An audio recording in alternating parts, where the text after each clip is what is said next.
Hi everyone, welcome to the YouTube channel. In this video, we will see how to get an invoice from Temu.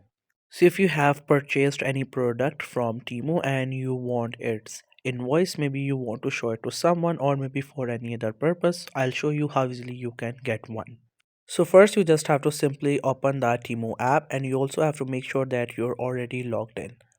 Once you're done with this, you have to simply click onto this U icon which is in the middle bottom of the page. Once you click onto it, you will get into your profile. Now from the top you can see we have this headphone icon. You have to click onto it. Once you click onto it, you will get into the spot chat where you can talk to the customer care of Temu. This process will just take a while to load, and once it gets loaded, you will get to this page.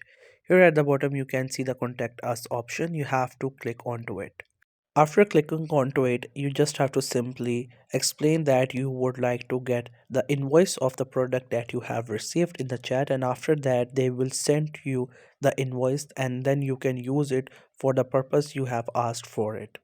And that's how you can get an invoice from Temu. I hope you found this video helpful and informative. In case you have not subscribed, make sure to subscribe it for more informative videos and updates, and thank you so much for watching the video.